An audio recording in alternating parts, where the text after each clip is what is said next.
भटकने और गुमराह होने वालों से पार्टी को परवाह नहीं करती है, बल्कि पार्टी इत्मीनान महसूस करती है कि ऐसा आज़ो बातिल जिसके रहने से बदन में टीस होती थी और किसी काम के लायक नहीं, तो वो कट जाए तो बेहतर है।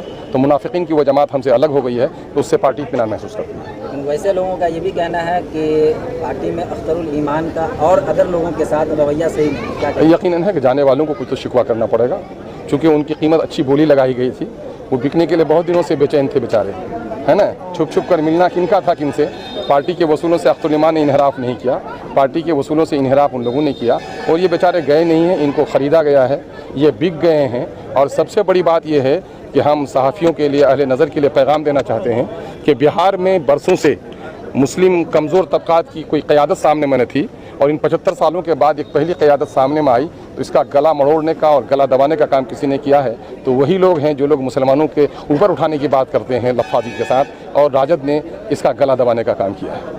विधायक की तरफ से ये भी मतलब शिकायत है कि आप विधानसभा सत्र में बोलने का मौका नहीं देते। अरे भाई, जो बेचारे बोलने की नीयत ही नहीं रखते थे न पार्टी के इरादों से, उनके इल्ज़ाम की क्या परवाह। अगर वो इतने गैरतमंद हैं वो अपने इल्ज़ाम में, तो पार्टी से रिज़ाइन कर दें, इलेक्शन जीत के आ जाए, वो बात करें ना वो, है ना। अब बिक गए तो कोई ना कोई बहाना चाहिए ना, कोई ना कोई बहाना तो चाहिए। अगर गैरत जिंदा है, ज़मीर जिंदा है, तो रिज़ाइन कर दे। पार्टी इतनी ख़राब है, पार्टी का लीडर ख़राब है, तो जाए रिज़ाइन करें, इलेक्शन लड़के आ जाए, उसके बाद फिर सारे तोहमत लगाए।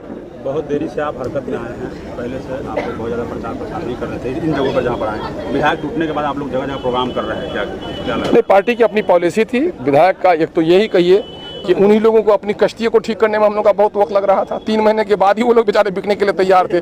बहुत समझा के फुसला के रखे, जाके अवैसी साहब से जाके कहे कि जरा सा तावीज़ इनके गले पे बांध दीजिए, है ना। लेकिन इनका मामला था कि इनको उसका कोई मामला नहीं, ये बिक गए हैं। सौदागरी थी इनकी और इनके पीछे गहरी साजिश थी, बल्कि बैन रियासती एक साजिश रही है कि जहाँ जहाँ एमआईएम खड़ी हुई है वहाँ के लीडरों ने एक साजिश करके हमारे एमएलए को तोड़ने का काम किया है। और पार्टी उससे कहीं नहीं घबराती है, बल्कि पार्टी और तवानाई के साथ काम करती है। बल्कि अब छान फटकने का हमको ये हुआ कि पहले जो लोग आए थे उनको अब छान फटक कर हमको लेना है। हरचंद के वो अहदनामे में दस्तखत किए हुए थे और पार्टी से भी कहीं हुआ कि हमसे चूक हुई होगी कि इन लोगों को टिकट दिया। हम लोग समझे थे कि साथ कोई मुसीबत होती है और मुल्क के अंदर में भी अगर कुछ होता है तो हमारी आवाज़ उठा रहा है, हम उनके साथ हैं। माओं ने और बहनों ने रोज़े रखे, दलितों ने भी हमारा संघर्ष में काफ़ी साथ दिया। इन तमाम तरफ जिन लोगों ने धोखा दिया है, जिन लोगों को, वो लोग कभी भी सियासी पार्टी में तो जीतना हारना अलग बात है, लेकिन कौम के कभी रहबर नहीं बन सकते। जिस जिले में आज आए हैं आप, जिलावासियों को क्या अपील करें, क्या मैसेज देना चाहेंगे? मैं समझता हूँ कि मिथिलांचल के लोग साहिब फ़िक्र नज़र लोग हैं,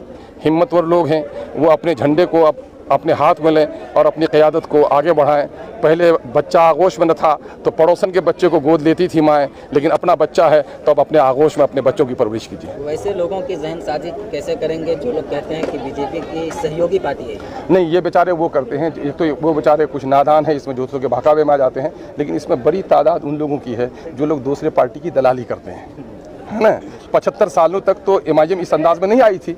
75 सालों तक तो इन्हीं के बाप दादा के नज़रियात पर, बल्कि आपके दादा मेरे दादा भी ने भी तो कांग्रेस को वोट दिया था। इन 75 सालों में हमने खोया की पाया। हर आदमी कहता है कि खोया है। जब खोया है तो पानी की तलाश जो लोग कर रहे हैं, तो कुछ लोग हैं मखसूस लोग, 2-4-5% जो लोग वजारत से जुड़े हुए हैं, किसी नेता से जुड़े हुए हैं, किसी के बेटे का एडमिशन करा दिया है मेडिकल में, किसी को ठेकेदारी मिल गई है, किसी को एमएलसी बनाने का ख्वाब दिखाया गया। वो बेचारे अगर दलाली नहीं करेंगे, उनके दलाली के लिए सबसे बेहतरीन जुमला है कि मुसलमानों के दरमियान में जो बीजेपी का समर्थक हमको कहे, उनकी कीमत वहाँ बहुत ज़्यादा है। वो बेचारे अपना सौदागिरी कर रहे हैं, आपकी रहनुमाई नहीं कर